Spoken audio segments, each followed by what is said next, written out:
Bueno, entonces comenzamos la clase del día de hoy. Es un repaso de Kashrut y, y vamos a darle marcha a este tema. Así es que nos coopere el sistema. Entonces, denme un minuto. Como saben, los que tengan la cámara prendida, pues no toman apuntes, y los de la cámara apagada, pues me mandan su resumen. Kashrut. Esta palabra kasher y kashrut y todo, pues es el significado que utilizan es la palabra apto o la palabra apropiado, así es como lo tratan de traducir. En verdad, la ley judía es aquella que, bajo ciertos requisitos y condiciones, es la que establece lo que es kasher y lo que no lo es. Eso no lo establece el ser humano. Nosotros no tomamos la decisión de que nos late que esto es kasher o no. No es una cosa que los jajamim también deciden por ellos mismos, ni que una comunidad en sí va a decidir esto se va a llamar kasher o no. Ellos, en base a toda la lista de exigencias que la Torah te pide para que algo se llame kasher, es lo que ellos toman para poder decidir si un producto lo es o no lo es. Esta palabra kasher es un término estrictamente religioso, no se utiliza para otra cosa más que para eso, la alimentación que es permitida según lo que la Torah dice. Generalmente esta palabra la usan, o sea, se puede usar para otras cosas, pero generalmente lo que se usa es para los alimentos. A veces cuando se habla, por ejemplo, de un mezuzá, también dicen, pues es un mezuzá apto o kasher o así, ¿no? O sea, hay otros que también usan esta palabra, pero generalmente cuando tú oyes la palabra kasher, inmediatamente lo vas a relacionar con el tema de alimentos, porque es generalmente es donde más se utiliza. Cuando la palabra kasher se utiliza al referirse a algún individuo, por ejemplo, yo digo, este individuo es kasher, no a la comida, lo que se está diciendo es que es una persona que se apega a las enseñanzas religiosas desde todos los puntos de vista. Esa es una persona a la que tú puedes decir, es una persona kasher, que se apega a las enseñanzas de la Torah. El término taref, que es el contrario al kasher, principalmente se refiere a un animal que sus órganos están dañados en algún área o están afectados por algún motivo externo, y eso es lo que nosotros lo llamaríamos taref. Sin embargo, la costumbre es usar la palabra para referirse a todo aquello que no es taref. O sea, por ejemplo, si tú dices el cerdo taref, no, o sea, la palabra no es la indicada. El cerdo es prohibido, es asur. Pero la palabra taref la usamos como un término general para todo aquello que no es kasher, como si fuera la palabra contraria a. Nosotros tenemos que tener muy claro que el kashrut principalmente es la búsqueda de alimentos que beneficien el alma o el espíritu. No tiene nada que ver kasher con el tema alimenticio corporal o físico. Es una cosa que tiene que ver más con el alma. La Torah te dice, el que come estos productos kasher, lo que está haciendo es beneficiando su espíritu, beneficiando su alma, y debe ser por algo que contiene el animal en sí o el producto. El principal motivo que todos los judíos cuidan el kasher es básicamente porque la Torah no los ordenó, no tiene nada que ver con un estudio científico o así. De este modo, nosotros lo que hacemos al comer kasher es que estamos cumpliendo la voluntad de Dios. Eso es comer kasher. Dios te ordenó que comas kasher porque beneficia tu alma, y es lo que tú tienes que hacer, comer kasher, porque así es una orden de la Torah. Así básicamente es el motivo.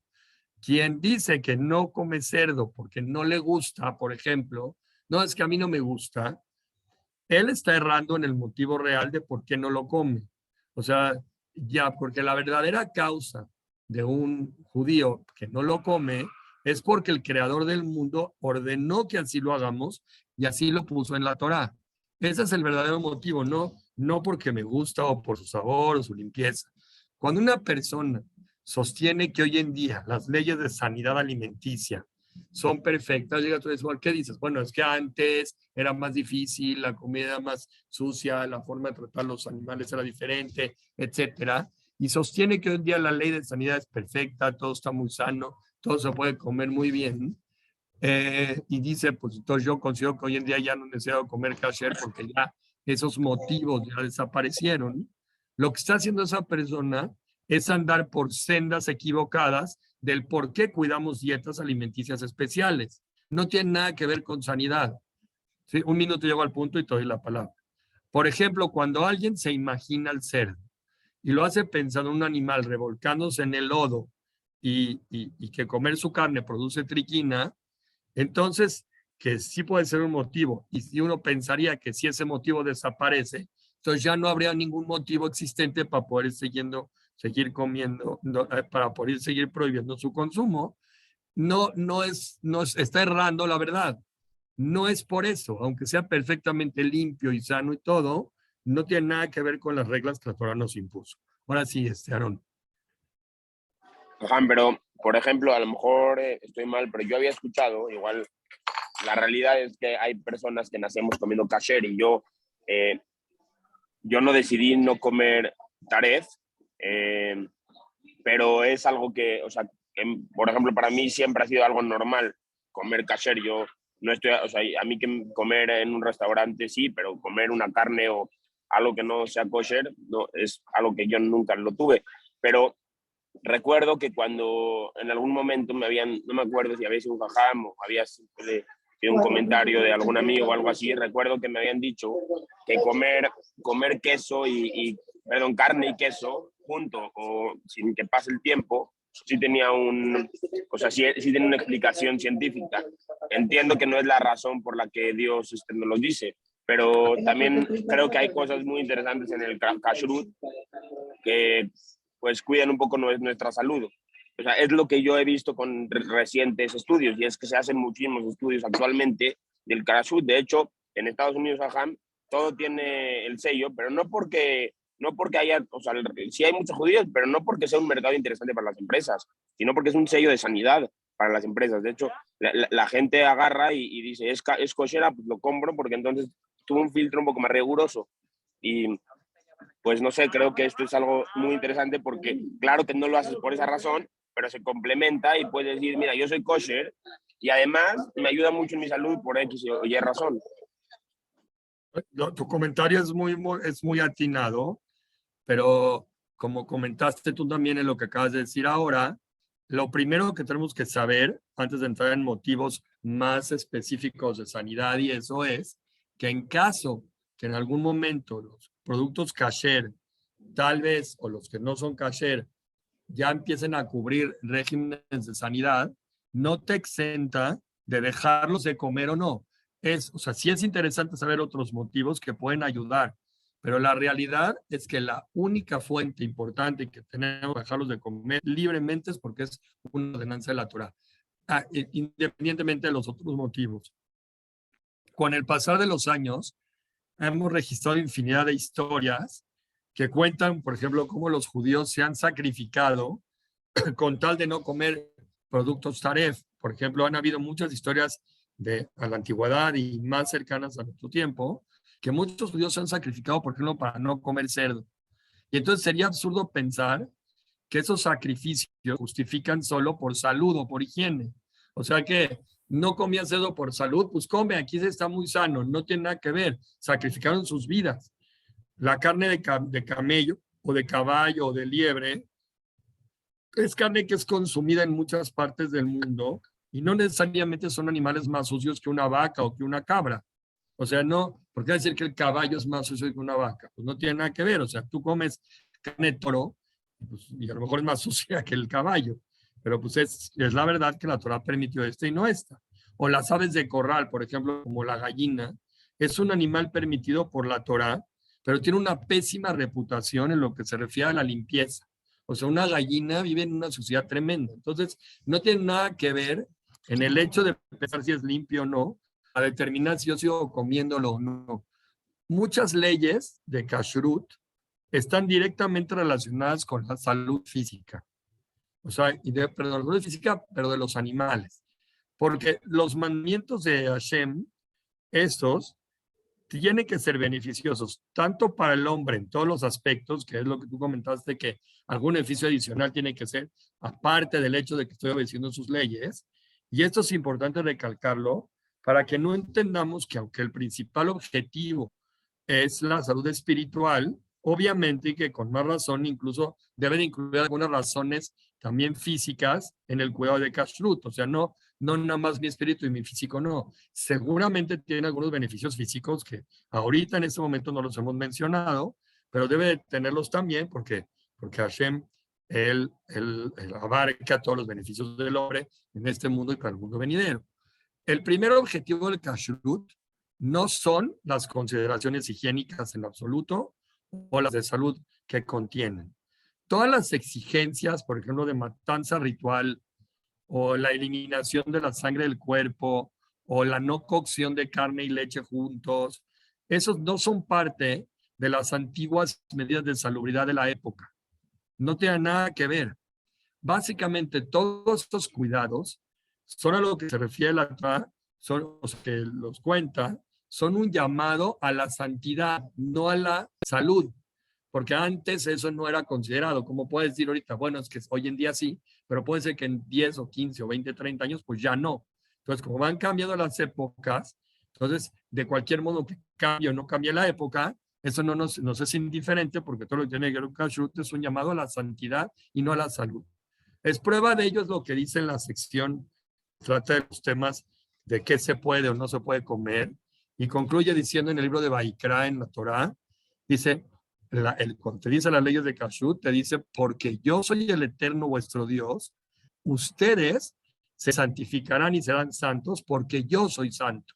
Y así termina, como que es una regla indistintamente de la época y de cómo se maneja. Es muy importante que nosotros hagamos notar cómo la Torá siempre te advierte de manera constante sobre el hecho de curarte y no contaminarte. Eso es lo que la Torá busca mucho. Siempre dice que serán santos. Todo el tiempo habla de ese tipo de ideas. Saber distinguir entre los animales que son puros o animales que son impuros, eso ayudaría muchísimo a la gente a mantener este objetivo de vida que tiene que existir en todos los aspectos de la persona.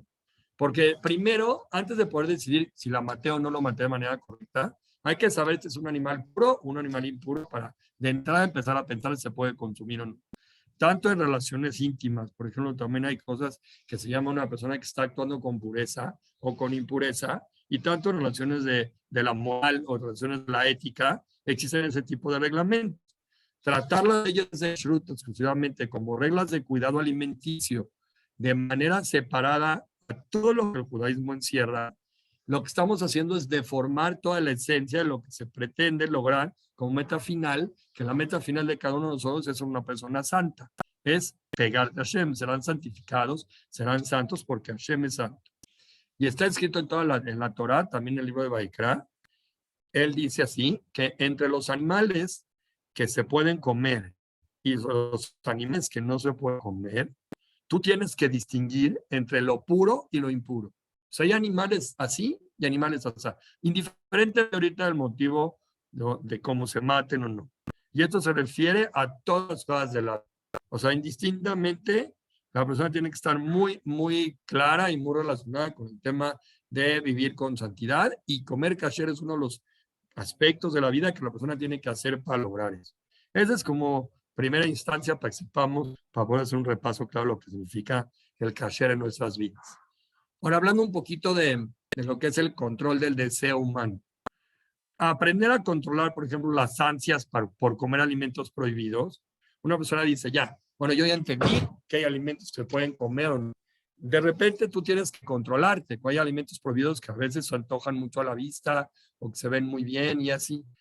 Aprender a controlarte, a que tú sepas ser una persona controlada en todos esos aspectos, te va a ayudar muchísimo para reforzar tu capacidad de resistencia. Y eso, o sea, independientemente de que estás viendo lo que es permitido, esa fuerza de voluntad que te crea el no comer productos que nosotros generalizamos como productos taref, te ayuda a dominar tus deseos de realizar actos prohibidos de cualquier índole. Porque desde chico aprendes a controlar ese impulso, a controlar el impulso, el deseo, a no ir atrás nada más de que yo quiero esto y lo que yo quiero, así va a ser. Una persona que cuida kasher, realmente lo que está haciendo es elevar al ser humano, inclusive en aquello que es tan animal como comer.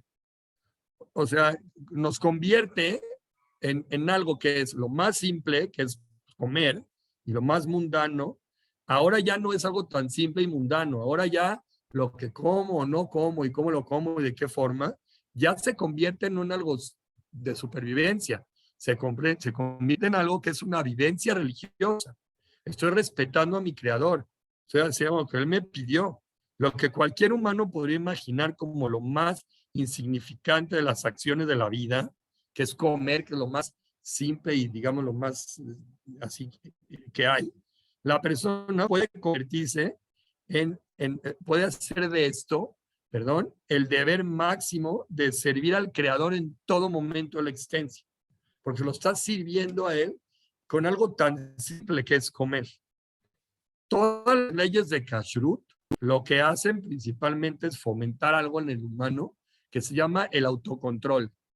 Cuando tú te cuidas de kasher, estás forzando eso. Eres una persona que realmente tiene el poder de controlarte a ti mismo. Te protege además de la constante búsqueda de satisfacer tus propios deseos y tus placeres. Aun porque esto, si no se puede, no se puede ya. Es una forma de comprobarte a ti que eres dueño de tu propia pasión. Tú decides hacia dónde vas y a dónde eres más pasional o no. Y aparte te permite controlar tu vida, porque solamente por el hecho de no comer todos los antojos y placeres del mundo, se nota que eres una persona que logra controlar sus impulsos. Y eso desde chico lo estás entrenando cuando estás cuidando realmente lo que vas a comer. Una persona que se acostumbra a controlar el gusto por comer comidas prohibidas, que le tientan, por ejemplo, puede más fácilmente en su vida saber dominar sus deseos, por ejemplo, en relaciones prohibidas, porque él fue entrenándose a controlar sus deseos. Puede aprender también a fortalecer su capacidad de resistencia para llevar a actos no éticos, ya no los va a hacer. Y aunque nada se puede garantizar en nadie, porque todo el mundo de un segundo a otro puede cambiar y tropezar, sí es muy claro que todas estas leyes van transformando a la persona poco a poco en alguien que es capaz de controlar todos sus impulsos y es capaz de controlar sus instintos corporales que solamente están dirigidos para satisfacer un deseo o experimentar un placer. Entonces, el hecho de comer kashrut te estás dando ese potencial que a veces tú no lo piensas, pero te está dando esa fuerza. Esto no lo como, esto me mantengo al lado, de esto es una cosa. Entonces, te da un autocontrol. Cuando te ven una situación y tienes que aprender a controlarte a ella, ya lo tienes entrenado, ya es parte de tu ser, porque lo experimentaste con el hecho simplemente de lo que comes o no comes. Ahora tocó un tema que le puse de subtítulo del altar de Dios. Es grandioso el hecho de saber que hoy en día la mesa judía, o sea, que es todo lo que comemos, aquí tu mesa que pones tu sal, tu servilleta, tu jalá, tu carne, botanas, todo lo que puede servir en una mesa. Hoy en día tu mesa viene a sustituir los sacrificios que se realizaban en el Bet HaMikdash. Como hoy en día no hay Bet HaMikdash, ¿qué es entonces? ¿Qué hacemos para sustituir ese servicio? Aparte de que hay tefilot y rezos especiales para hacerlo, tu mesa donde te sientas a comer, hoy en día es comparada con ese misbeach, con ese altar donde se realizaban los sacrificios en ese templo sagrado.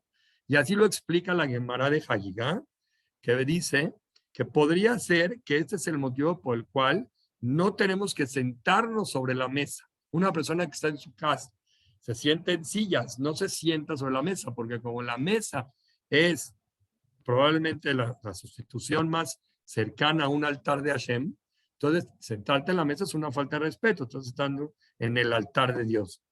Otras acciones son, por ejemplo, que se tienen que hacer en la mesa, de que la persona tiene que poner sal sobre el primer pedazo de pan que come.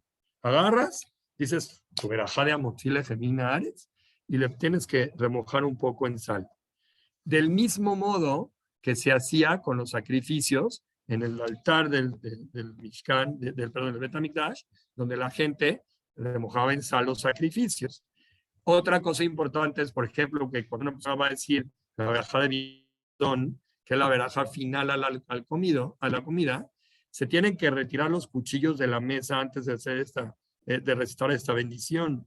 Es un símbolo de la guerra y la violencia. Por eso en el Bet HaMikdash no entraban cuchillos al altar, no los ponían. Lo mismo es nuestra mesa. Hay que retirar los cuchillos antes de recitar el Birkat Hamazon. Por ejemplo, el hecho de hacer Netilat Yadayim, lavarte las manos antes de comer, eso simboliza la pureza exigida a los sacerdotes, que eran los Kohanim que daban el servicio en el Bet HaMikdash, para poder trabajar frente al altar. Cuando tú te lavas para sentarte a una mesa, estás haciendo una ceremonia similar a la que hacían los Kohanim en su momento. Incluso el nivel, por ejemplo, de la plática en una mesa tiene que ser tan elevado que aunque recitar Birkat Hamazon ya ayuda mucho porque el nivel de plática en la mesa ya es alto porque se está hablando a Dios, debe ser por la comida, no es suficiente para cumplir con este requisito.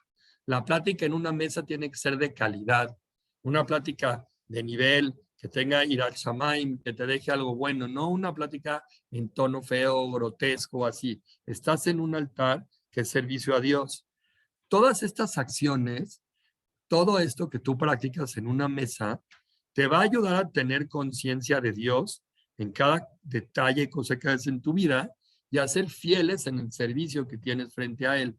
Y así, por ejemplo, como ciertos animales en la época del Bet HaMikdash eran prohibidos de subirlos al altar, del mismo modo, es prohibido que tú los subas alimentos no prohibidos a tu mesa, porque tu mesa es un altar.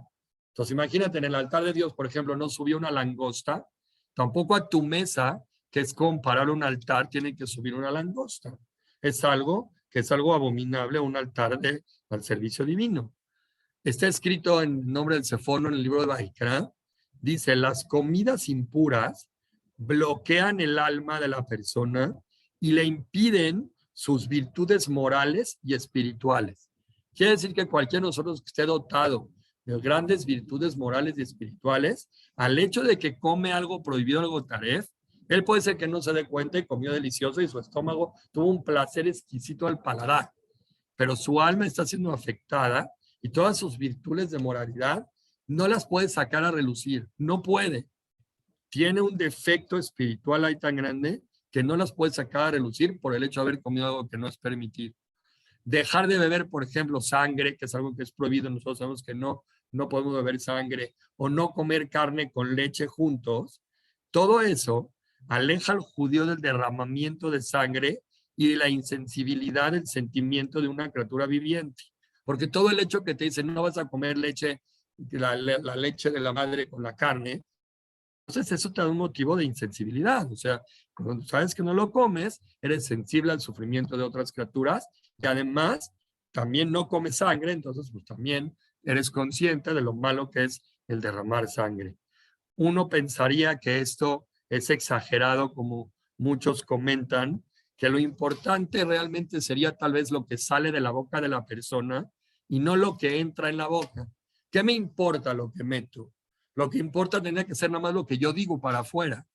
Entonces eso mucha gente cree que es así, pero nosotros tenemos que saber que lo que sale de tu boca depende en gran medida de lo que metes a tu boca.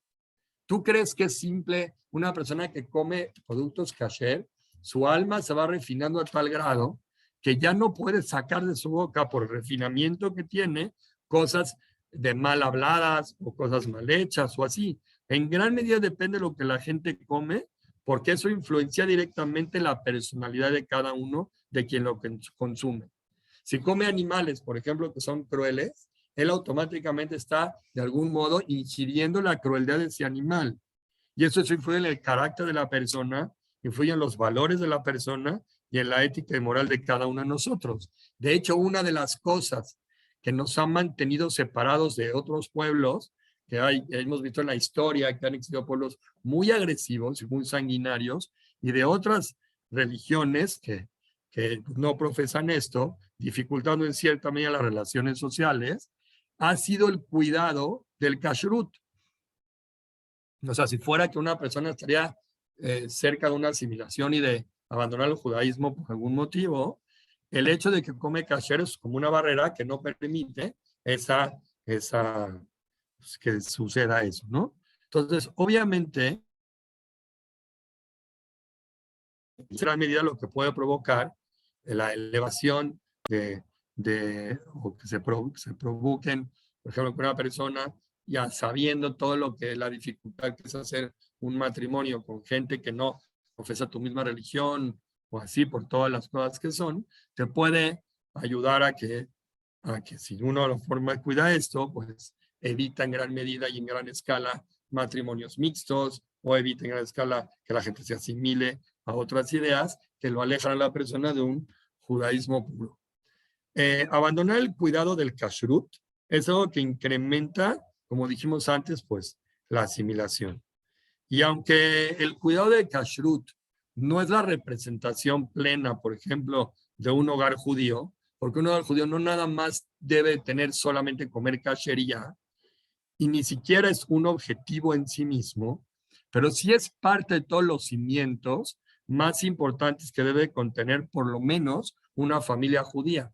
O sea, es muy doloroso ir a casas de gente de la comunidad judía que puedes llegar a tu casa y no puedes comer con tranquilidad que te sirven ahí, porque tú no sabes realmente si ellos cuidan o no las formas de kashrut como debe de ser. Es casi lo mismo que hacer una casa judía sin el cuidado de Shabbat. O sea, se siente que es una casa que faltan ciertos aspectos representativos del judaísmo ahí, o que no cuidan las fiestas. Es absurdo pensar que un padre pueda enseñar a sus hijos a bendecir sobre la comida cuando lo que está ingiriendo en la mesa es algo que Dios mismo prohibió comer. ¿Cómo le vas a decir, bendice? ¿Sobre qué bendigo? El kipe. ¿De dónde compras el kipe? En una tienda no kasher. Entonces, ¿cómo quieres que yo bendiga sobre algo que mismo Hashem no está de acuerdo con ello? Aunque mientras el niño está creciendo, esto no lo va a notar porque no se va a dar cuenta si le dieron no kasher y va a comer lo que le sirven en su mesa. Una vez que esa persona crece, se va a dar cuenta que la educación que recibió en este tema no es coherente. Porque me enseñaron por un lado a bendecir a Dios y por otro lado a no hacerle caso en lo que como. Lo más probable es que no va a abandonar el hecho de comer alimentos prohibidos porque en su casa nunca le dio una importancia. Y si llega a abandonar el hecho, o sea, alimentos prohibidos no va a abandonar, pero el hecho de recitar bendiciones a Hashem sí lo va a dejar. Porque es más fuerte el peso que tiene de la comida que no es kasher a su favor, él va a pensar que ella, pues no voy a bendecir porque igual estoy comiendo cosas que según no tiene ningún sentido las bendiciones, entonces las verajot las va a abandonar. Y eso pues entonces lo va a alejar más del judaísmo sin querer. O sea, las familias que se enorgullecen que su casa es kosher, por ejemplo, pero ellos mismos no se cuidan de lo que comen en la calle, también es una cosa que muestra algo extraño en la actitud de esa persona. Te dice, jajam, mi casa es kosher, no hay ningún problema, toda mi casa usted puede comer. Lo ves comer en la calle y está dispuesto a comer productos que no son kasher. Entonces él muestra algo raro. Te enseña que es más importante que lo que se sirve en sus platos que lo que se mete a su boca. Entonces tú entiendes un mensaje. En mis platos todo es kasher, pero en mi boca lo que sea puede entrar. Entonces los hijos, cuando ven este tipo de escenas, ellos llegan a pensar así. Todo este sistema contiene algo de hipocresía. ¿Qué importa si mi casa es kasher o no? Si mi papá o mi mamá comen lo que sea y no animan al cambio real de lo que es necesario hacer para poder acercarse a un nivel de kashrut correcto. Entonces, la realidad es que el kasher está hecho para lo que tú ingieres. Eso es principalmente ahí, no para tus platos. Entonces, preocupa al que te ve. En mi casa es kosher, pero yo te veo que tú no. Entonces, ¿cómo puedo yo creer que lo que tú pones en tus platos es kasher al 100 si tú mismo no te preocupas por ello? Y entonces es una cosa que a cualquiera le causa confusión. Sobre lo que son los alimentos prohibidos, dice en el libro de Baikra y en el libro de Devarim, que hay una lista de animales, peces, aves, que son permitidas y que son prohibidas. Entonces, vale la pena en este momento de la plática recordar algunas de estas ideas para que sepamos qué dicen esos libros. Vaikra de Barim, bien claro, sabemos, son libros de los 5 libros de la Torah. Ahí dice que animales con la doble característica de tener pezuña partida y rumiante, esos son animales permitidos, se llaman animales puros. Los demás que no tienen ambas características, por ejemplo, el camello que no la tiene, la liebre, el cerdo y conejo, que algunos lo llaman tejón, son prohibidos porque solamente tienen una de las dos características. Pues los demás, con más razón, no tienen ninguna, un tigre ni una de las dos. Te menciono específicamente estos 4 porque una de las dos tienen y una no. Por lo tanto, no te vas a confundir. Para que sea un animal puro para ser consumido, tiene que tener ambas características. Los peces, por ejemplo, para que sepamos cuáles son kasher y cuáles no, tienen que tener una doble característica. Los peces tienen que tener escamas y tienen que tener aletas. Esos se pueden comer. Todos los demás peces que no tienen ambas características, por ejemplo, como los mariscos comunes, esos están prohibidos, tienen una almeja, una langosta, un cangrejo, una ostra, un camarón, no tienen estas características, por lo tanto están prohibidos. Los peces, como un tiburón, que nada más tiene aletas y no tienen escamas, pues también sería prohibido de comer. Entonces, todo el reglamento en peces es eso. Cuando tú vas a una pescadería, tienes que procurar que te muestren que el pescado que estás comprando es un pescado o previamente supervisado con una etiqueta que ya viene en una bolsa, o si lo vas a comprar del aparador, que veas que el pez que te están vendiendo tiene escamas, tiene aletas. Si no, no lo podría, aunque te diga el señor de la pescadería que es guachinango, pues no necesariamente puede ser que te esté vendiendo otra cosa y tú no lo sabes. Con respecto a las aves prohibidas, según la Torá, ahí están mencionadas todas las aves que están prohibidas. Por su característica común, nosotros podríamos decir que son aquellas que son las aves de rapiña, que son que atacan un búho, un águila, un avestruz. Esos animales son agresivos, no los comemos en aves. La Torá menciona solamente 24 aves que son prohibidas de comer. Nosotros sabemos que hay miles y miles de aves diferentes. Solo 24 son prohibidas, esas son parecidas a sus géneros. Principalmente nosotros tenemos la costumbre solamente de consumir pollo o aves de corral, como patos y gallinas, gansos y palomas, porque ya por costumbre sabemos que esos sí son de los que se pueden. Aunque podría haber otras aves que sí son kasher, que no forman parte de estas 24, pero como no las conocemos, porque no las hemos comido de forma tradicional, entonces no las comemos, porque puede ser que sean las prohibidas, puede ser que no. Y como no lo sabemos, entonces por lo tanto no las consumimos y solo consumimos aquellas que ya tenemos costumbre de comer, que son los que dijimos, principalmente las aves de corral.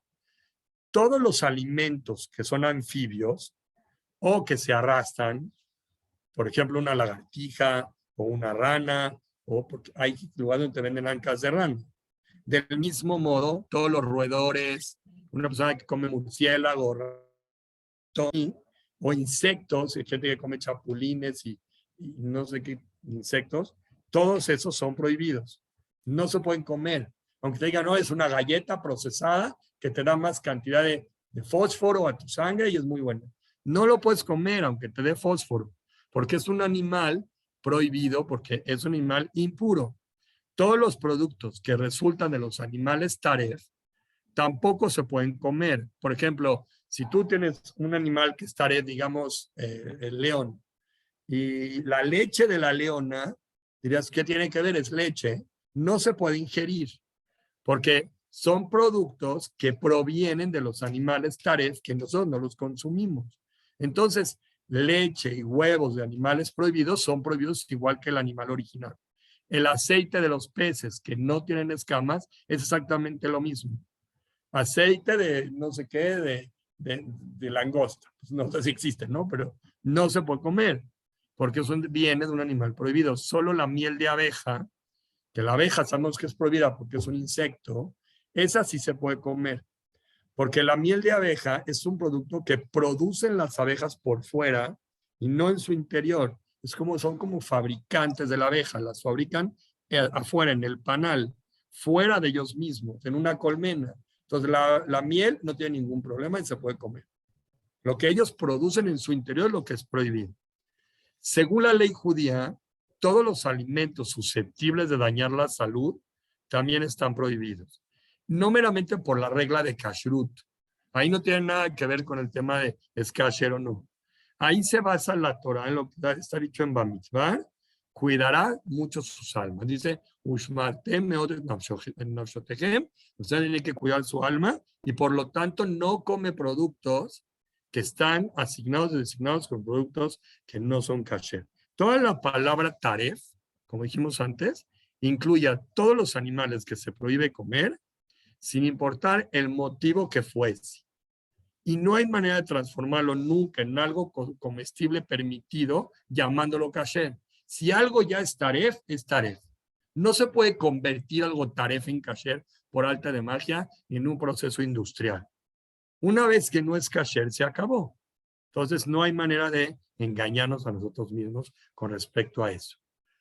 Cuando alguien llama algún producto de imitación que existe en el mercado con su nombre taref, por ejemplo, hoy en día la gente compra algo que son como barritas así, que son barritas de cangrejo, que realmente no es cangrejo, realmente eso es surimi, eso no es un cangrejo, eso realmente no es cangrejo, es una cosa surimi, es una imitación de un cangrejo. ¿Está bien? Entonces, todos esos productos que son imitación de cangrejo, tienes un problema. Si tú llegas y compras esos productos, vas a confundir a las personas o a tus descendientes, haciéndolos creer que verdaderamente ese producto no es taref. Realmente el cangrejo sería kasher y las nuevas generaciones pensarían que sí es, porque tú lo llamas cangrejo. No es cangrejo, no es camarón. Es una imitación de un camarón o una imitación de un cangrejo de manera industrial. Es el caso, por ejemplo, de esas imitaciones. Realmente, pues esos productos son prohibidos, pero la copia es permitida. Lo aconsejable es entonces que lo llames por el nombre correcto y no el nombre taref, porque si no el que sigue puede llegar a creer que ese producto pues, es kasher cuando no lo es y es una farsa. Entonces hay que tener mucho cuidado en ese sentido y no llamar a lo taref kasher porque puede llegar a confundir a las personas. ¿Hasta aquí vamos bien? Bueno, pasamos a lo que se llama la shejitá. Eso es un asunto que mucha gente comenta y así. Vamos a explicar un poco qué es esto.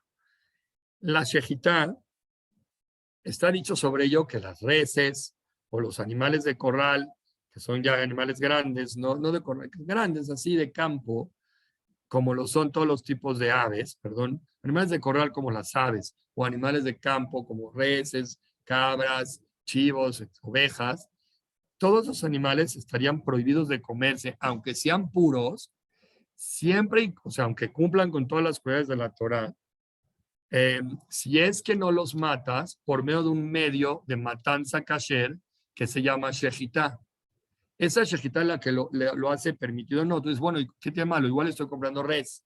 La carne de res sí es pura, pero la carne de res, cuando la res no está matada con una shejitá kasher, esa carne de res automáticamente se llama que es impura y ya no se puede comer.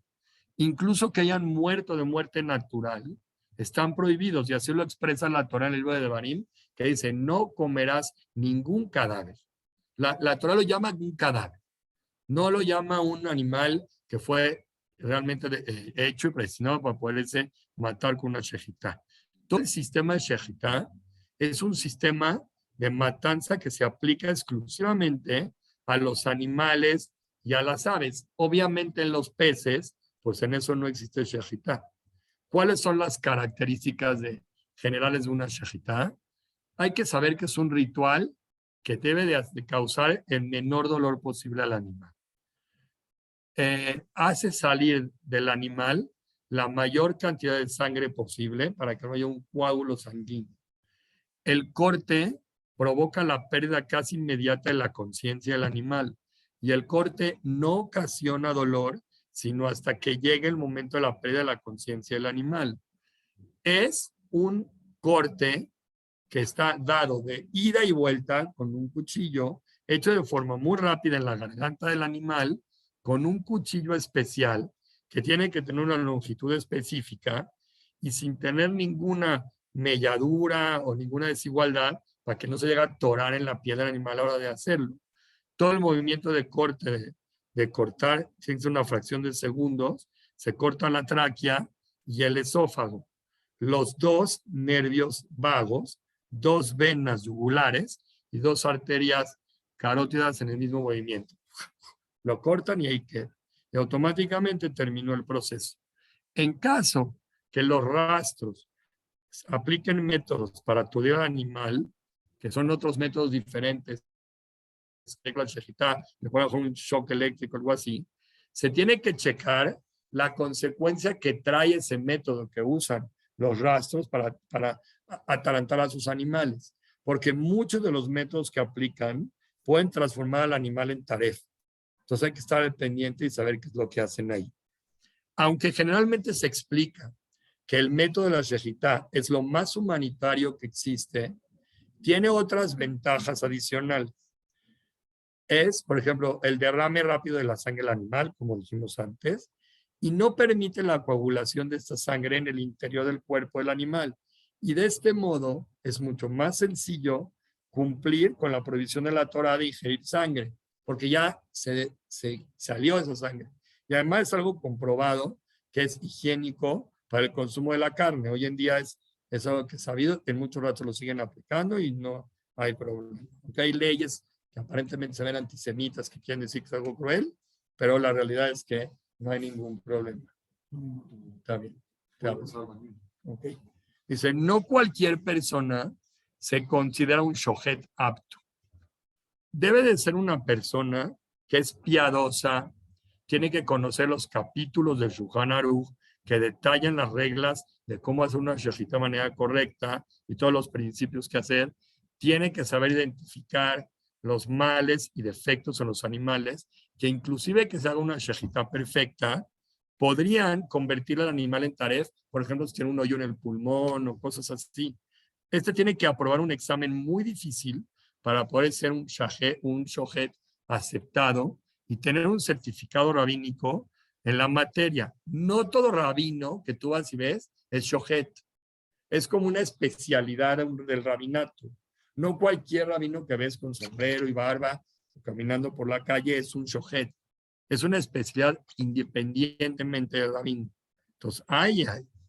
Ahora, después de que se hace esta shejitá, dice en el libro de Baikra, como dice ahí, que además ninguna sangre vas a comer, ni de ave ni de bestia, cualquier persona que comiera de alguna sangre, la persona será borrada de su pueblo.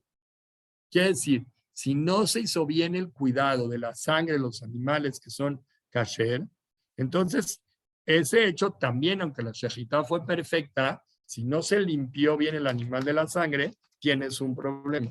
Para evitar comer sangre, la persona tiene que aplicar un proceso sobre la carne, tanto de ave o de animal, que remueve esa sangre. Lo primero que hay que hacer pues, sería, que hoy en día no lo hacemos en casa, pero las generaciones anteriores sí hacían el terminado del kashrut de la carne en casa. Lo que se hace es, se remoja la carne y se hace un salado especial. Eso tiene que ser un lavado bajo un chorro de agua fría y en un recipiente que está lleno de agua fría donde se remoja por media hora, quedando la carne completamente sumergida y con eso pues se ablanda la carne, ¿no? Ahora, una carne que ya fue congelada antes no se debe de salar sino hasta que se descongele y tome una temperatura ambiente, porque si no el salado no funciona y la carne no la expulsa. Después del remojo de la carne, esta tiene que ser cubierta totalmente por todos sus costados con una sal gruesa durante media hora y si es un ave, tiene que ser salado por dentro y por fuera y a esta sal se le conoce como sal de cocina, es una sal más gruesa.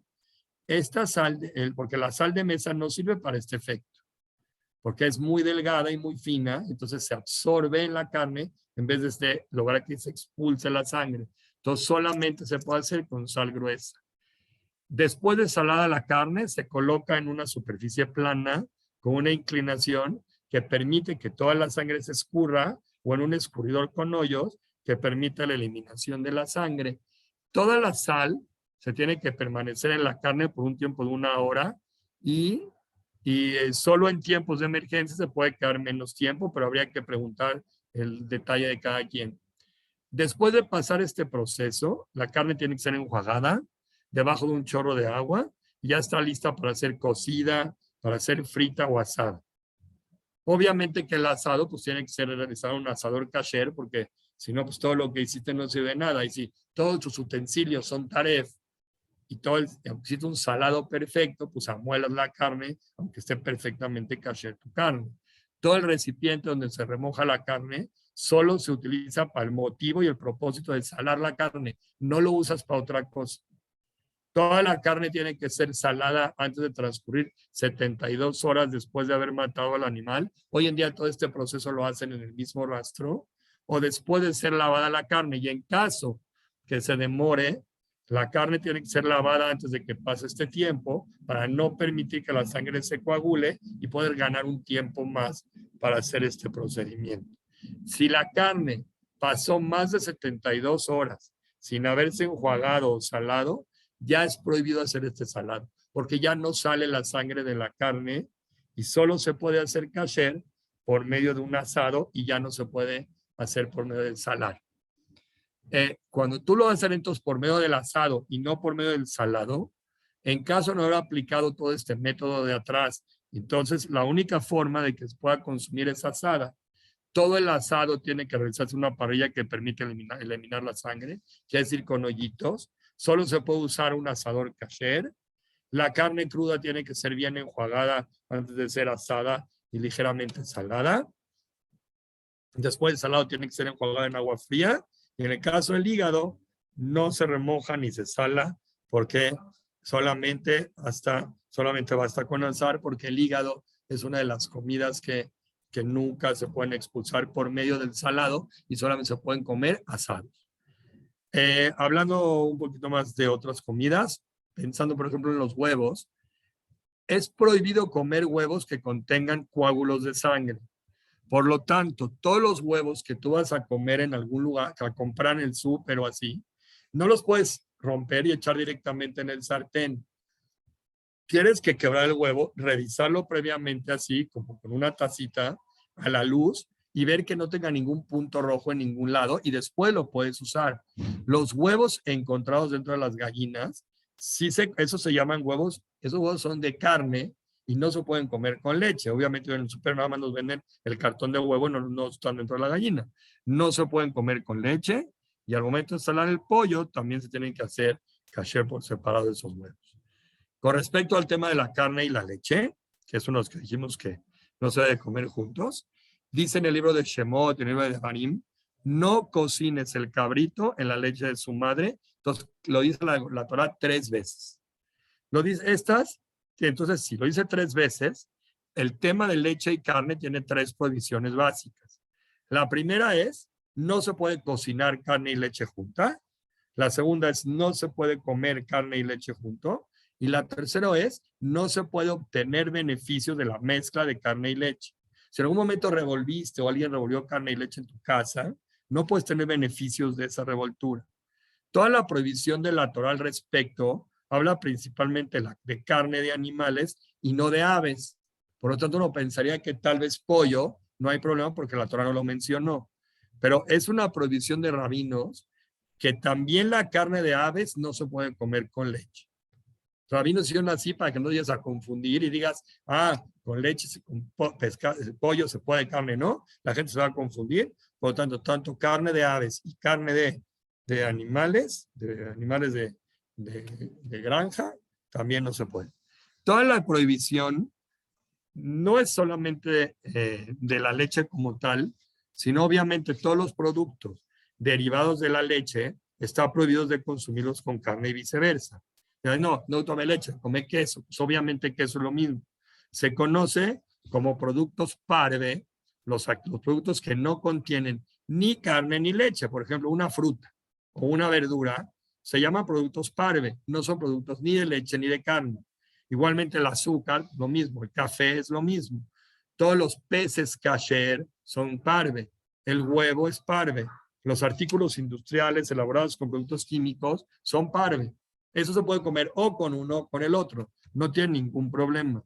Todos los productos de leche y de carne nunca tienen que ser cocinados ni servidos en los mismos recipientes.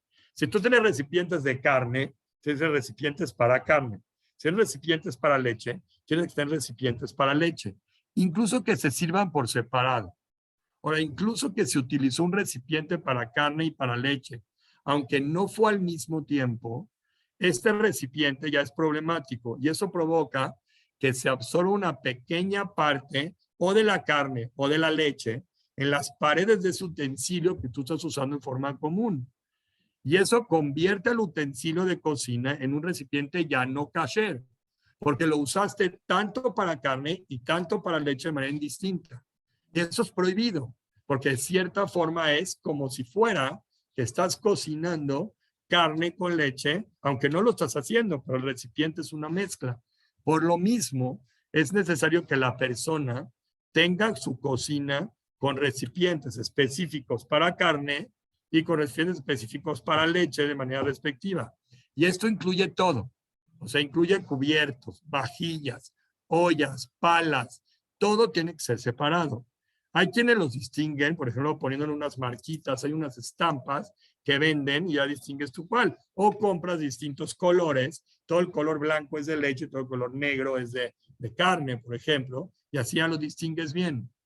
Ahora, en caso que alguien cocinó carne en un recipiente de leche o al revés, esa comida queda automáticamente prohibida. Solamente hay casos particulares o preguntando a un rabino experto si se podrían comer o no. Pero la realidad es que no debería comerse, porque revolviste carne y leche con el mismo recipiente.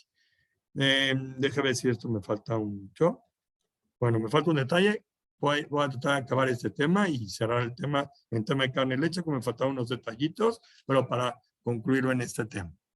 Si alguien en los periodos de espera, por ejemplo, para poder comer leche después de carne, hay periodos de espera.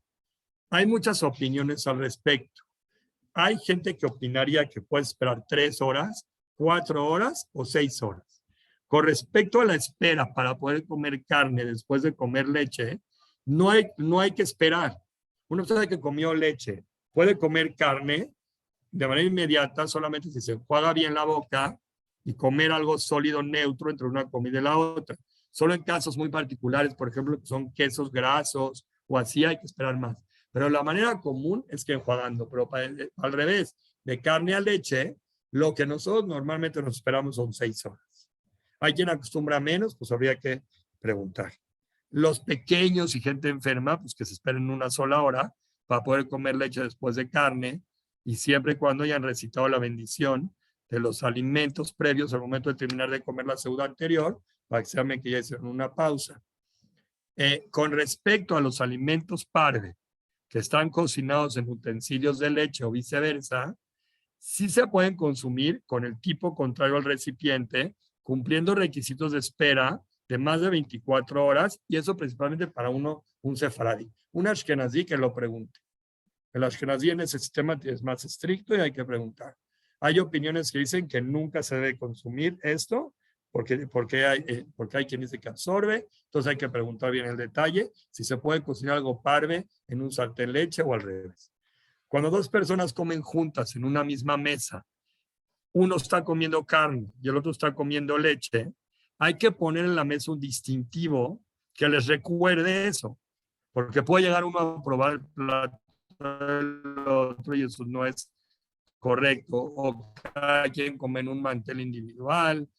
Una vajilla de vidrio transparente sí se puede usar de manera indistinta para comer carne y para comer leche. Vajilla es para aquellos que se les complica mucho el hecho de tener 2 vajillas.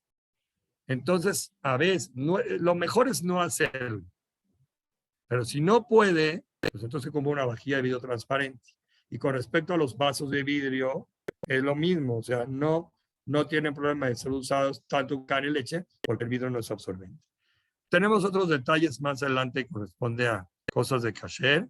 ahorita yo creo que lo que vimos es así, hay prohibiciones que se llaman, por ejemplo, Gida Nashe, o Hele, o Yainese, o temas de Bishulgoy, o cosas así que son temas de Kashrut, que vale la pena que personas los considere y los tome en cuenta para tener una vida clara en lo que es kasher y cómo corregir sus recipientes, etcétera.